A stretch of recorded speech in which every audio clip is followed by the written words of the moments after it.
In the last 3 years alone, women have become the majority of the American workforce, taken the lead in earning PhDs, and have run for the nation's top 2 elected political positions. So why do women still struggle to exert influence and achieve goals? In her new book, No Excuses, activist Gloria Feldt says women have all the tools they need to succeed, but must first change the way they think about power. In so many ways, this is women's moment. It seems like all the rest of the world knows it. You know, we have everything from Nicholas Kristof and Cheryl Wooden's book, Half the Sky, to McKinsey and Company saying that companies that have more women on their management teams have a better return on investment. Marketers know that women buy 85% of the consumer goods, and so that's who they really care about and that's who they market to. But I don't think that women know it yet. Despite all the attention directed towards women, they on average continue to earn less than men. Women represent only 3% of Fortune 500 CEOs and 17% of members of Congress. At the rate women are advancing toward parity in work, politics, or even in negotiating those personal relationships and how we divvy up things at home, at the rate we're going, it'll be 70 years before we reach parity. So how can women go about speeding up the process?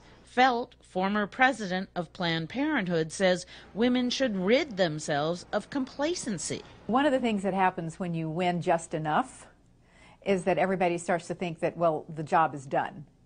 Every door has been opened at least once by women, with the exception, of course, of the presidency of the United States, as we know.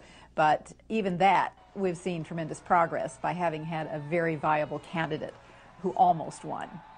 And so people can think, well, the job is done. But the job isn't done. It's far from done. And I think the real barrier now is not so much the external barriers, but it's the internal barriers that women have ourselves. We're accustomed to living in a culture that doesn't raise us with the intention to go through those doors. In No Excuses, Feldt outlined several power tools women can use to secure equality and justice. Number one, we need to know our history so that we can create the future of our choice. We need for young girls and women to learn about whose shoulders they stand on, what it took to get here. They don't learn that in school. And they may see Gloria Steinem in her aviator glasses, but that's about all they'll get of women's history. So just seeing that women are and women do and women can be helps immensely.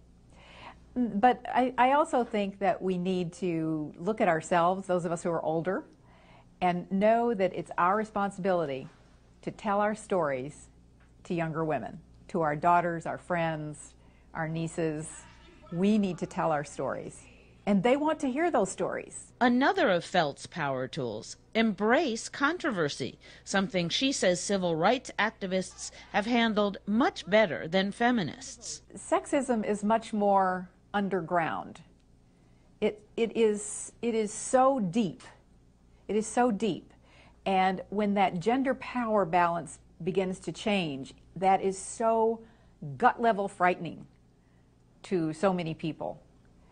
It changes everything.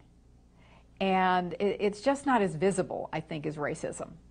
I also, frankly, think that the civil rights movement and the gay rights movement, too, are much more willing to confront the ism when they come upon it.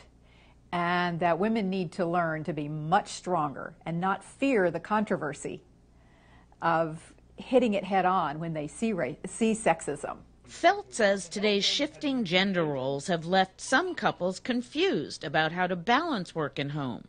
But drawing on another one of her tools, Carpe the Chaos, she says women should use this time to work towards parity. I believe that the next great wave of the feminist movement ought to be young women and young men joining together to change the workplace so that they can both have a life and earn a living.